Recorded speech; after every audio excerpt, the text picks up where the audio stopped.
The listening part of the occupational English test has 3 parts, and in each part you hear a number of different extracts. At the beginning of the test, you will hear a beep sound. You have time to read the questions before you hear the extracts. You will hear each extract once only. You have to complete your answers as you listen. At the end of each test, you will be given 2 minutes to check your answers. Part A. In this part of the test, you hear 2 different extracts. In each extract, a health professional is talking to her patient. For questions 1 to 24, complete the notes with the information you hear. Now look at the notes for extract 1.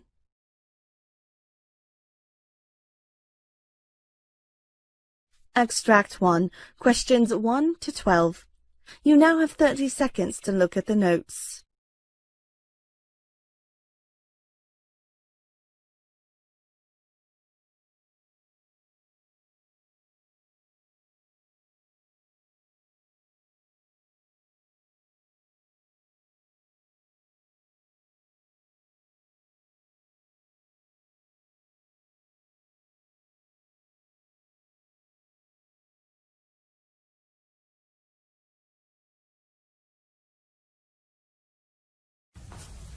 Could you please state your name and your birth date?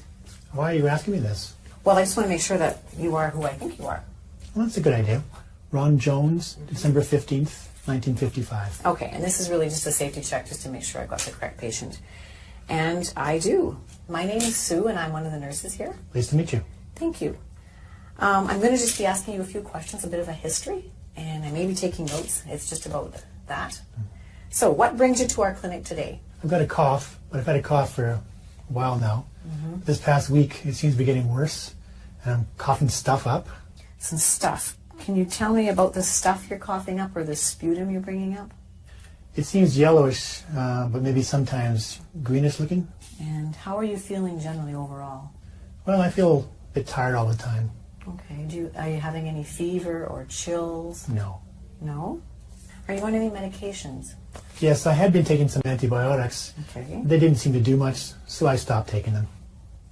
Okay, well, I'm just going to give you a little information. Antibiotics work best when you take the whole dosage. If you start and stop them, the bacteria might not be killed, and then it can come back and be a little bit stronger. And it's one of the medications where you should take the whole dose with, and it's usually only 7 or 10 days at a time, but you should take all of it. Oh, I didn't know that. Thanks for the information. Oh, no problem.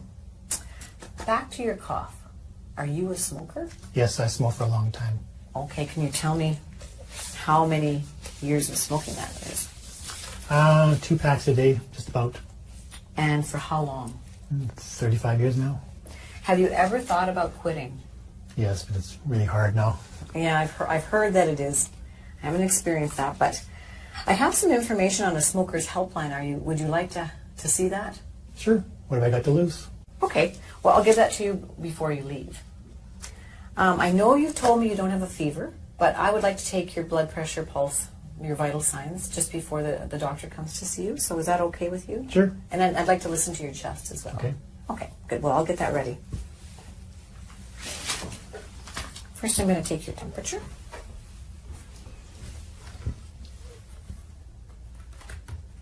Okay. So just stick this under your tongue. I'll hold it because it's kind of heavy. Shouldn't be beeping in a minute. Great. Okay. I'm just going to put this in the garbage.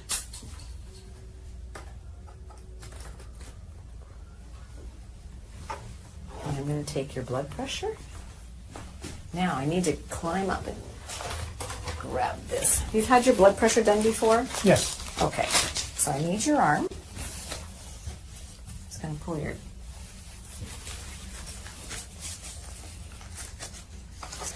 And I'm going to have to get my stethoscope. And have you had your blood pressure done before? Yes.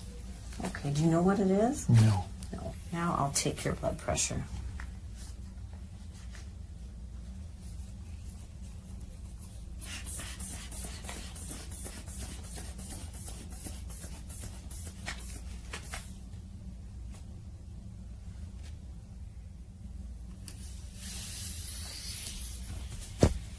Thank you.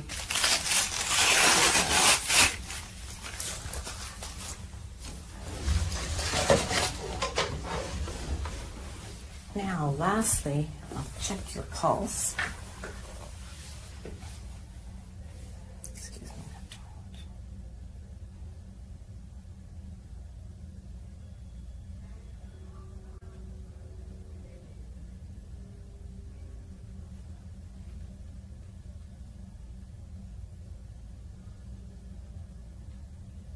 Okay, good. Thanks. Now, your temperature is 37, your pulse is 88, your blood pressure is 150/84, and your respirations were 16. Now I need to listen to your chest sounds. It's the last part. I'll do that. Can you take a deep breath in and breathe out? And again. One more time. And again. Okay, great. I hear wheezing in the lower part of your lungs. Do you feel that when you're breathing? I think so, yeah. Yeah. Okay, so I've got your vital signs and I've listened to your chest with some wheezing. The doctor's going to be coming in next. I'm just going to give her the results of what I've just done, and she'll come and visit with you, and then I'll see you after that. Okay. Okay, Thanks. good. All right.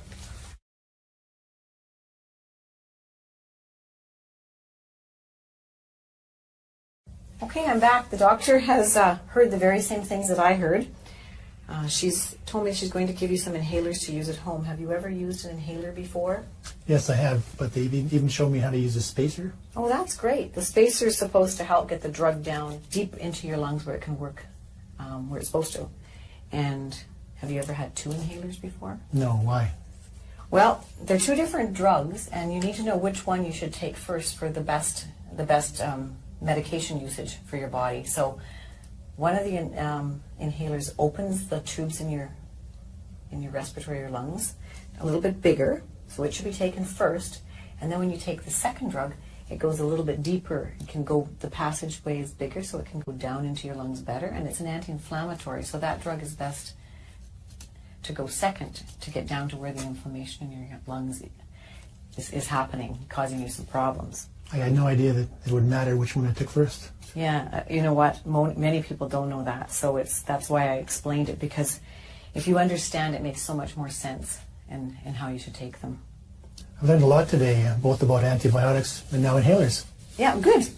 I'm glad I could help with the information, and anything. So what's next? Well, I think you can go home with your prescriptions.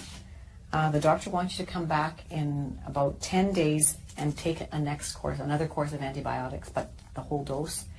And 10 days later from now, you can make an appointment. So you make the appointment today on your way out, and you'll be seen again then. Okay, thanks for everything. I'll see you next week. Oh yeah, can I get that helpline number? Oh, right, I did get it when I was out of the room, so here it is. It's for you, the helpline number, and you give them a call and see what happens. Okay, thanks. Okay, great. Bye. Bye-bye.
For questions 13 to 24, complete the following notes with a word or short phrase.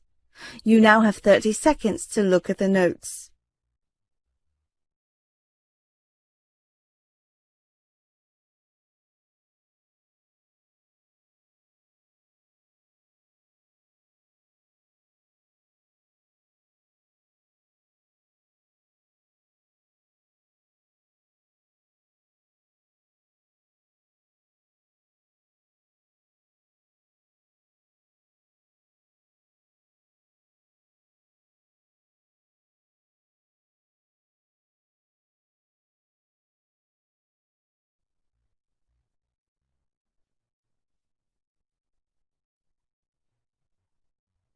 Mr. Murray, I'm Dr. Corbett. Nice to meet you. Yes, sir. Nice to meet you. Yeah, first time we've met. Yes. Yeah. Yes. So I understand you made an appointment for an examination. Yes, correct. And we're going to, a complete physical examination, I understand. Yes. And I'm going to ask you about why you came into that, but will you mind if I take a few notes just in case? No, that'd be fine. In case you got lots to tell me. Yeah. Don't want to miss too much. That'll be Okay. fine. Good, good. So you made the appointment for an exam.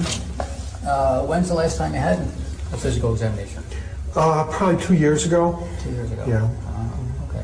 Well, tell me why you made this one. Well, I had these chronic headaches going on that I've had for about 3 months now, and they're just not getting any better, and I want to see if there's something we can do about it.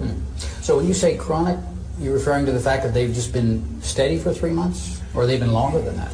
Well, it started 3 months ago, and they were like every other day or so, and now I'm having them every day.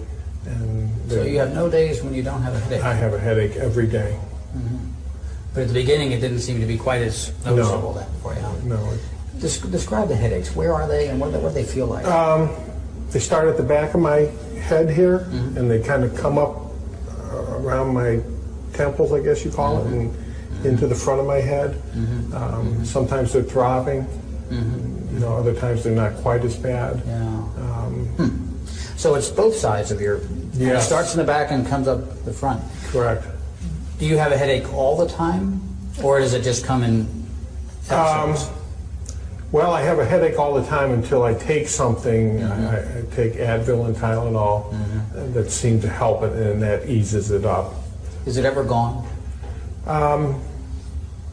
Is it always something there? There's always something there. I always know it's there. It's just the intensity of it. I see. Can you tell me a little bit more about what you notice? For example, when is it the worst? At night, in the morning? Or doesn't it make a difference? Well, it doesn't make a whole lot of difference. When I don't get enough sleep, it's really bad. If I move my head in a certain way, or if I strain or stretch my head in a certain way, it seems Like to be what worse. way? Can you show me that? If I go like, to the back, or if I'm, bending over, just any exaggerated moves. Any exaggerated move makes it seems worse. to make it worse. Yeah. And if I don't take the Advil and the Tylenol, it seems to be worse. Makes it worse too. I see. So this 3 months ago it started. It's both sides. It's in the back, and you can make it worse if you either extend or Yes. lean forward for too long. Is Yes, that- just I call them exaggerated head movements. Yeah. What happens when you're lying down? Does that ease it or make it worse? I think that eases it some. It does. Especially if I can get some sleep. I see. It seems to ease it up some. So the act of lying down and sleeping doesn't make it worse. No, I wouldn't Makes it say. better, maybe. Yes. I see. Does it change based on if you're eating, for example? No.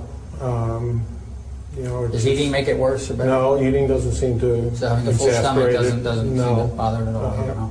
How about if you're concentrating? Is when you're driving or reading?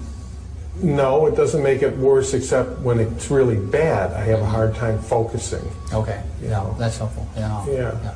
Does it ever seem to be more one side than the other? No, it always seems to come up and be just it kind of like meets in the middle. Meets in the middle, huh? Starts in the back, goes around, meets in the middle. Like a tight band. Yep. And the part that's always there is what? In the back or all over? I would say in the back. In the back Yeah. too. It always starts in the back. I got rear-ended in a car accident, and I can remember my neck got jerked, and I had a sore neck for a couple days, and then the headache started shortly after that. So that accident started this thing off. That's when it all So started. you had no headache before this? No, I had no That's helpful.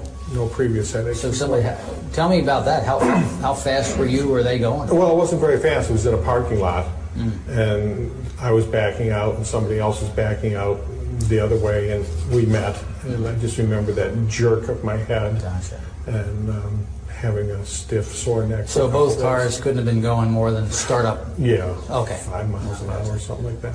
Did you strike your head when that happened? No. That you recall? Not that I recall. Yeah.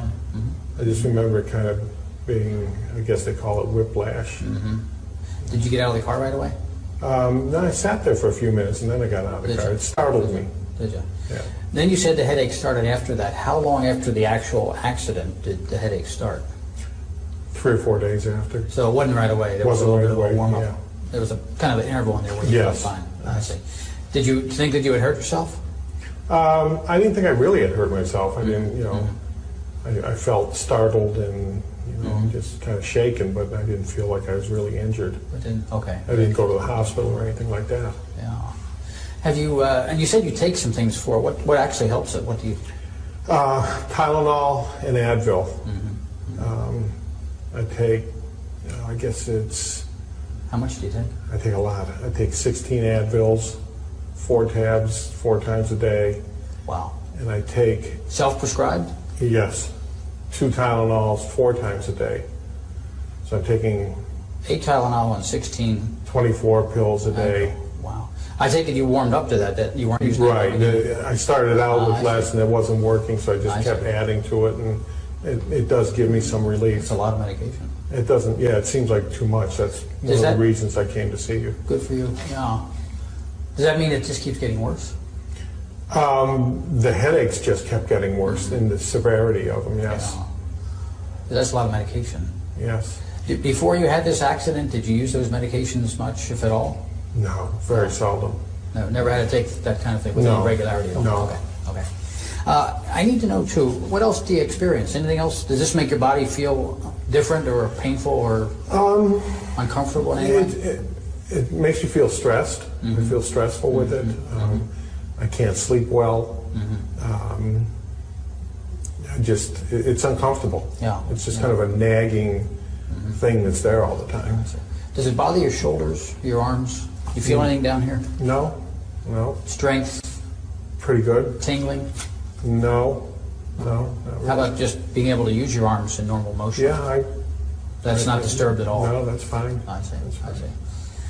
Wow, so you had an accident, took a couple of days for this thing to get to you, 3 or 4 days, but then it started bothering you and persist, and now almost has this stubborn worsening.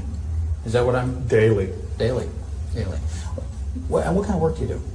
I work in a car dealership. I'm a service manager. Oh, yeah. Yeah. So has this had an impact on your ability to just do your normal stuff? Well, again, it has in that it's uncomfortable. I feel stressed because of it. I'm able to do my job. I like my job. So you can do your work? Have you missed any days from work? I think I missed 2 days in the beginning, but I've been at work since then. I'm able to go to work, but I make sure I have my Advil and Tylenol with me. Other than that, I'm working. You sound like a great okay. employee to me. To work through this kind of thing is pretty difficult. Well, I like what I do. I work on vintage cars on the side. I see. Yeah. And so I Okay. try to make it. I have a sense of what you're telling me. What's your diagnosis? I don't know if I did something to my spinal column back there. I don't know what you guys call it, but something happened when I got hit, is what I think. A jerk did something. Other than that, I Changed don't something, know what it is. But you're fairly sure there was a couple of days in there where it wasn't obvious to you that there was anything wrong. Other than it just being sore. Okay. It was sore and stiff. But the headaches didn't start, like I said, until about 3 or 4 days later. So there was some discomfort Yes, right there away. was. But you would call it more soreness or stiffness Yes. than actual headache that like you're Right, having now. Okay. right. Gotcha, yeah. I need to know a few more things Okay. about the effect of this on you. How's your sleeping? Do you sleep okay? And I don't sleep well at all. Why not? The headache, the discomfort, it's hard to get to sleep. I sometimes can get to sleep and then the headache wakes me up. So my sleep patterns have been totally So that's disrupted. So how much sleep are you getting at night compared to what you'd like to get? Well, I used to sleep the night through, which was probably at least 8 hours. And I'm probably up 3 and 4 times a night now. Wow. And how long is that? I would call it a sleep deficit. How long has that been going on? Well, this happened 3 months ago, probably 2.5 months now. Because it wasn't as bad in the beginning, but they did just get worse. Did you consult with anybody else, or you been just toughing this out on your own? I've just been toughing it out on my own and Yeah. trying to, hoping it will go away, but it's just getting worse. But you have been able to do your work, think, use your hands? Yes. Nothing disturbing that way, huh? No. Gotcha. Anybody else know? Did your wife, are you married? Yes, I am. You've been talking to your wife about this? She certainly knows.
That is the end of Part A.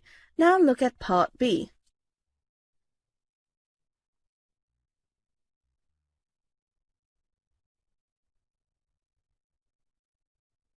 Part B.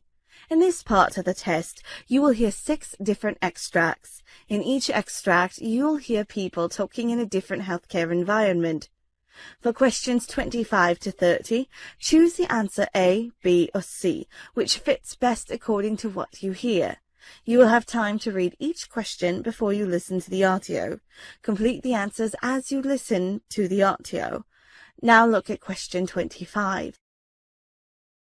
So, can I listen into the baby? Yeah, of course. And are you managing to do any exercise at all? Mm-hmm. Not really. No. And I go for walks some evenings, but not every evening. Well, walking's really good. Yeah. Yeah, and you can practice on your back and pop our hands down. And how many weeks are you now? 32. Just right. That's really good. So I'm just going to feel round. Tommy, did they do this at the hospital? No. No. Okay, so I feel the biggest part of the baby is the head. You start feeling for the head or the bottom. Mm-hmm. The hardest part's in the bottom and the head.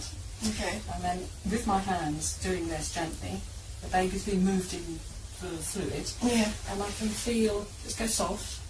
Are you comfortable? Yeah. It's not easy with a camera on you, is it? And I can just feel the back of the baby, which is over on this side. Okay. And then this might, because I'm pressing down, so take a breath in. And as I press down, it might be a little bit uncomfortable. You breathe out, go. Oh, very good. I will do that again. And then breathe out. Okay.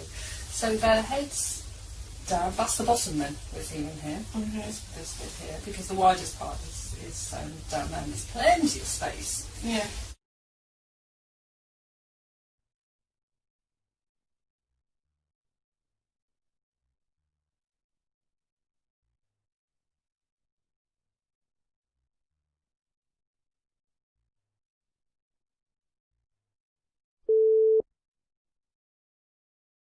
You know, nurses often play an integral role in all of our lives. They're the comforters and caregivers in the best and worst of times. And this week is National Nurses Week, by the way. And Perry has a very touching story of a nurse and her patient. Yeah, well, Nicole Leroy has lived this story for the last year and a half, but it's just now being told. A stop inside the Little Clinic in the Hyde Park Kroger during her lunch hour one afternoon, and a chance meeting with the nurse working that day may have saved her life. This is a journey Nicole Leroy has been waiting a year and a half to take, back to see her nurse at the Little Clinic. Hi. Oh.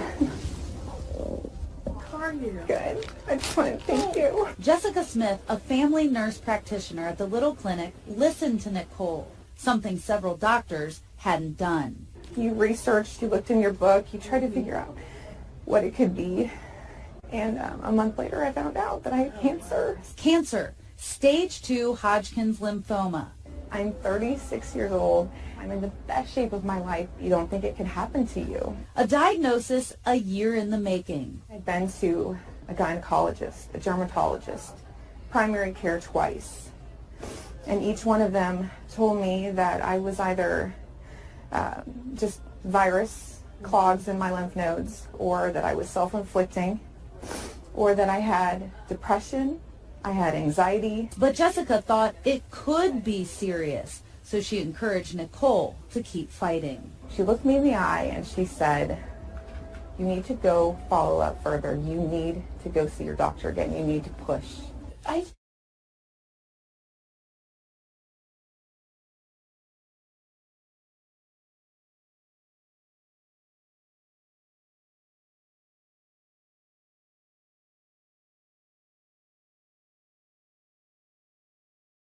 Internal medicine. So you as a doctor may be seeing dozens of patients in a single day. How will a system like this affect your day? Well, I'm an emergency physician, so I work in an area where there's patients in rooms all around me. They all have questions. I can't tell you the number of times a day I see a patient limp out of a room and they want to know when lunch is coming. If we could get them the answers without them having to come out and search for someone to answer the question, it's a win for everybody.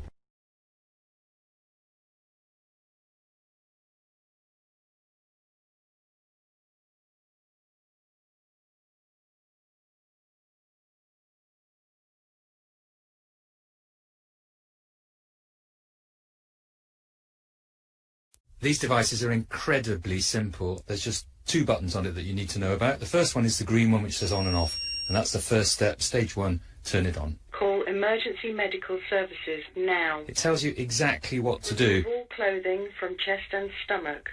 Peel off the pad labelled 1. Now we've got the pads on the patient's chest. The next thing is the device will analyse the rhythm and recommend a shock if appropriate. Patient. Shock advised. Stand clear. And it's asking me to press the button to give the shock. Shock delivered. So that's the shock delivered. Now what will happen is that you'll carry on doing CPR if appropriate, and the machine will go into a cycle then when it reanalyses and gives further shocks if need be. But all you need to do is just listen to what it's telling you. Begin CPR now. And this one's even got a little button that if you press it, it'll give a sound prompt so you can get your CPR at exactly the right rate. Trust me, if I can work one, so can you.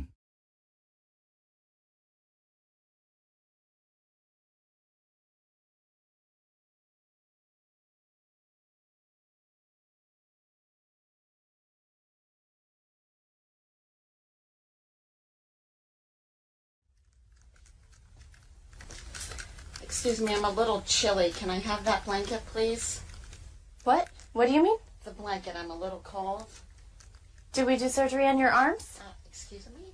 Did we do surgery on your arms? No, but I'm in a lot of pain. I want to see you go grab that blanket and pull it up. There is no reason why you can't pull that blanket up. I have a lot of back pain, though. Can I have some medication? Well, you're supposed to be in pain. You had surgery, so you're going to be in some pain. Hold on a minute. I have a lot of pain, though, ma'am. Okay, I'll be in a little bit.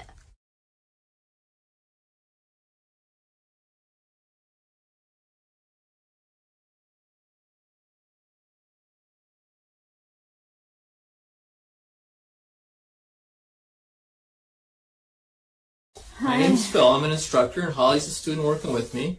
We're going to be taking care of you today. Would it be okay if we ask you a few questions? Yeah, that's fine. Okay. I'm just going to verify your first and last name. If you could tell me your first name for me. It's Lori. All right, and last name? Smith. All right, and your birthday? August 1st of 1974. All right, and what do you prefer to be called? You can just call me Lori. All right, it's nice to meet you. Thank you. Yes, nice to meet you. So Lori was admitted last night with an asthma exacerbation. Okay. During the night you had a couple of breathing treatments, correct? Yes. Okay. You feeling better since the breathing treatment? Yeah. Okay.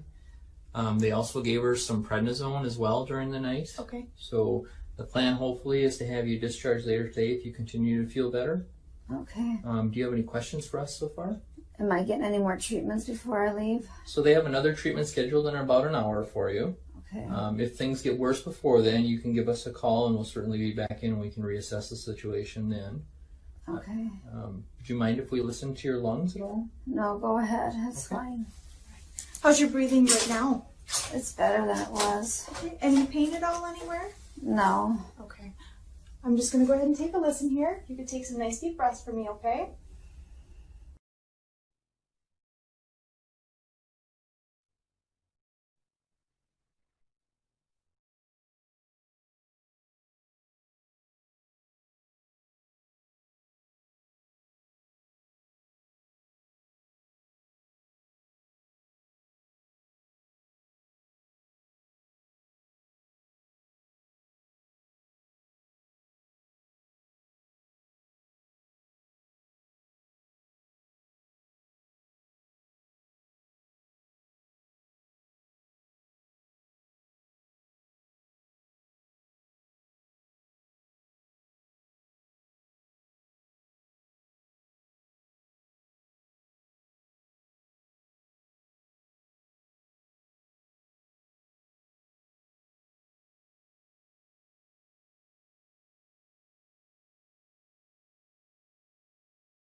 That is the end of Part B. Now look at Part C.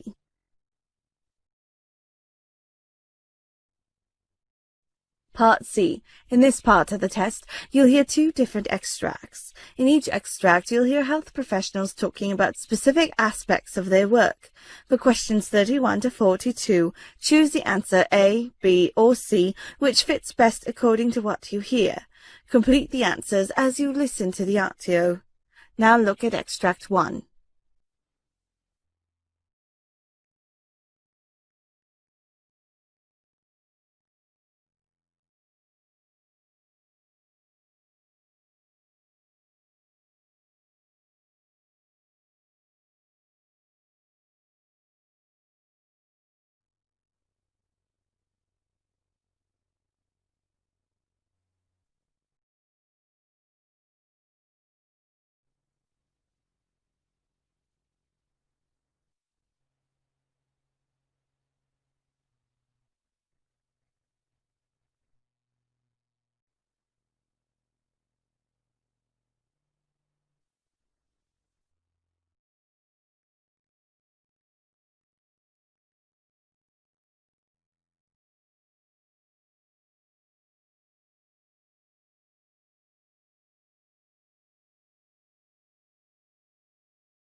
I wrote a prescription for antibiotics.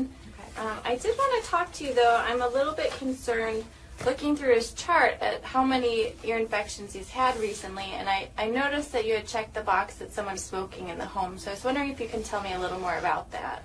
Well, it's just me and him, and I do smoke. I try really hard not to smoke around him, but I've been smoking for 10 years, except when I was pregnant with him, but it's so stressful being a single mom and having a full-time job, and so it's just, that's why I started smoking again. You have a lot of things going on, and smoking's kind of a way to relax and de-stress. Yes, yeah. Some people have a glass of wine, I have a cigarette. Sure. And it sounds like you're trying not to smoke around him. Why did you make that decision? I know it's not good for him. I mean, I've read those things about ear infections and asthma and stuff, but other kids have ear infections and their parents don't smoke. So on the one hand, you're worried about how your smoking might be affecting him, and on the other hand, you're not so sure if it's really the smoking that's causing these problems. Right. Yeah. I mean, he doesn't have asthma. He hasn't had a lot of other problems that his other friends have. So, and I've thought about quitting before in the past, but I just don't see how it's possible right now. What made you decide to quit smoking when you were pregnant? Well, he was inside me and we were sharing everything, and I knew that he would get some of that, and I just didn't think I could live with myself if something happened to him. Right now, though, it feels almost too difficult to even manage or even to try. Yeah, exactly. How were you successful when you quit before? I don't know. I think about it now, I don't even know how I did it. I just did it. You know, I just couldn't imagine like him not being born or going into labor early and him having problems and stuff like that, all the stuff that they talk about with women who smoke. So that was just enough to say, okay, you know what, I'm not going to risk that. Mm-hmm. So the risks were so scary then that you were able to stop, but yeah. They don't feel as scary to you now. No, I mean, we're two separate people, and like I said, I try really hard not to smoke around him. I'm pretty good about that. I don't let other people smoke around him. So You're doing the best you can do. Yes. Yeah. Okay, but it sounds to me too like part of you really does want to quit. Yeah, I know that I need to, and I keep every new year I say, okay, this year I'm going to quit smoking, but then something happens and it just doesn't. It's on your to-do list. It's just not making it to the top. Yeah. If you did decide to quit, on a scale of 1 to 10, where 1 is not at all confident, you don't think you could do it, and 10 is you feel pretty certain that you could, where do you think you fall right now? Probably like a 5. Kind of in the unsure area. Mm-hmm. Like, I know I've done it before, so I know I can do it, but at the same time, it just seems really hard, and it's not the same situation. Well, what made you say 5 rather than 2 or 3? I know all the ways it's bad for me, and I don't want him to grow up thinking that it's okay to smoke. I don't want him to use any kind of, I don't want him to chew or anything like that. So I know I need to, especially before he gets old enough to understand what mommy's doing, but I just don't know if I can do it. Okay. So it sounds like you have a lot of reasons why you'd like to quit. You have been successful quitting in the past, and right now you're just feeling a little bit hesitant about your ability to do it. Yeah. Where do you think we should go from here? I don't know. I'd like some help. I just don't know what kind of help I need. Sure. Well, if you'd be interested, that's something I can definitely talk to you about. There are a lot of new options that can actually help people be way more successful in their attempt at quitting. There's different medications you can try. I don't like medicine. Okay. There's also